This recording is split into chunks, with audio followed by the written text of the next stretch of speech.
Assalamualaikum. Bertemu kembali kita dalam Sains Tingkatan 3. Bab 1. 1.3 Rangsangan dan gerak balas dalam tumbuhan. Kamu pelajar juga boleh rujuk buku teks dari muka surat 30 sehingga muka surat 35.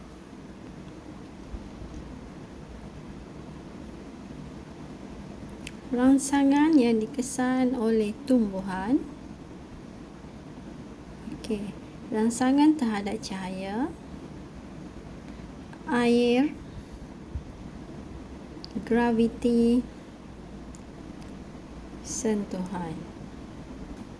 Terdapat 4 rangsangan yang terhadap tumbuhan. Gerak balas tumbuhan. Ada tropisme dan juga gerak balas nestik. Tropisme ada positif dan juga negatif. Tropisme positif adalah gerak balas ke arah rangsangan, manakala tropisme negatif adalah gerak balas menjauhi rangsangan. Gerak balas nestik pula ialah tidak bergantung pada arah rangsangan. Tropisme. Tropisme ialah gerak balas terarah tumbuhan terhadap rangsangan seperti cahaya, air, graviti dan sentuhan dari suatu arah. Bahagian tertentu tumbuhan akan tumbuh ke arah rangsangan dipanggil tropisme positif dan menjauhi rangsangan adalah tropisme negatif. Gerak balas terarah biasanya berlaku dengan perlahan dan kurang ketara. Gerak balas nestik. Tidak bergantung kepada arah rangsangan dan tindakannya adalah lebih pantas. Terdapat 4 jenis tropisme. Tadi kita tahu ada positif, ada negatif. Sekarang kita tengok jenis-jenis tropisme. Yang pertama, kita ada fototropisme. Foto jadi cahaya, gerak balas terhadap cahaya. Hidrotropisme, hidro air, gerak balas terhadap air. Geotropisme, gerak balas terhadap graviti. Dan akhir sekali, trigotropisme, terhadap sentuhan. Kita tengok yang pertama, fototropisme, iaitu gerak balas terhadap cahaya. Fototropisme positif, pucuk tumbuh ke arah cahaya. Kenapa? Penting untuk membantu pucuk mendapatkan cahaya untuk fotosintesis. Kalau fototropisme negatif, akar tumbuh menjauhi cahaya. Kau lihat pada raja. Lihat raja.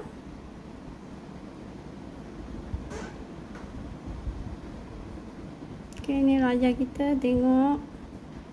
Semua ni cahaya, sumber cahaya dari sini.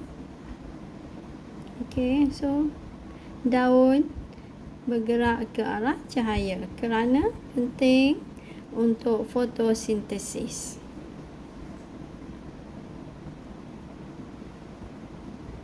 Yang seterusnya,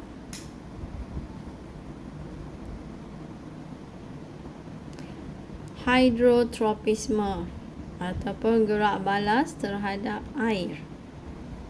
Gerak balas tumbuhan terhadap air, hidrotropisme positif. Jadi bila ke air ni, kita adalah akar. Akar tumbuhan tumbuh ke sumber air. Akar bergerak ke arah sumber air. Sebab apa? Penting membantu akar untuk mendapatkan air untuk fotosintesis dan juga garam mineral untuk terus hidup.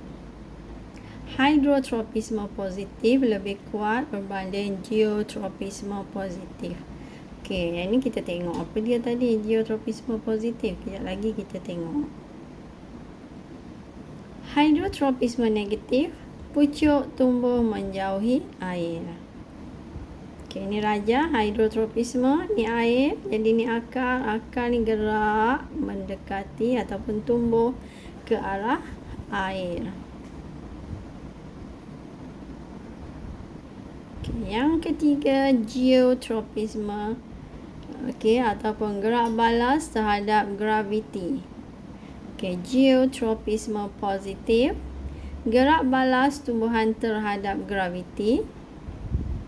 Akar tumbuh mengikut arah graviti.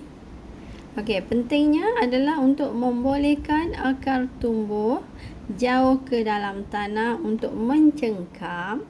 Okey, mencengkam lalu menstabilkan kedudukan tumbuhan pada tanah. Okey, nak stabilkan pokok.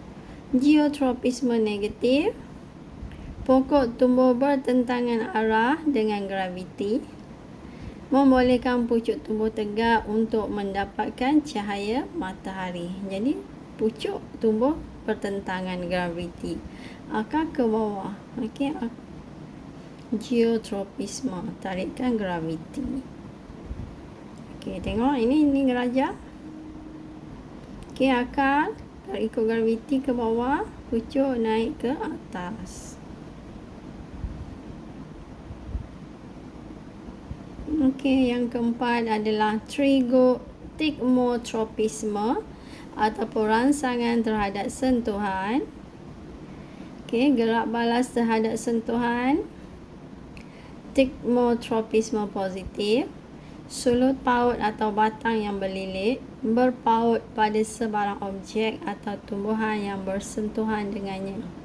Okey, yang ni sulut paut ataupun batang yang melilit. Okey, penting membantu tumbuhan tumbuh secara menegak untuk mendapatkan cahaya matahari dan mencengkam objek untuk mendapatkan sokongan. Tigmotropisme negatif, akar akan mengelak sebarang objek yang menghalangi daripada mencari sumber air. Okey, ni raja ni. Okey, yang belit-belit ni kita adalah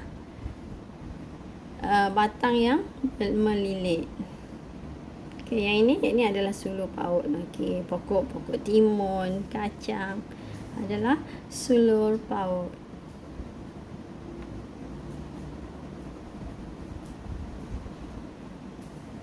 Gerak balas nestik. Gerak balas tumbuhan terhadap rangsangan seperti sentuhan, tetapi arah gerak balas tidak bergantung pada arah rangsangan tersebut. Berlaku lebih cepat. Contoh pergerakan nestik ialah daun perangkat lalat Venus tertutup apabila serangga hinggap di atasnya. Okey, daun pokok semalu Mimosa pudica menguncupkan daunnya apabila disentuh. Okey, bertindak sebagai pertahanan. Penting melindungi diri daripada kecederaan dan mendapatkan makanan. Okey, ini adalah pokok semalu ataupun Mimosa pudica. Bila kita sentuh, dia akan menguncupkan daunnya. Itu adalah gerak balas nestik. Okey, sekian. Jumpa lagi.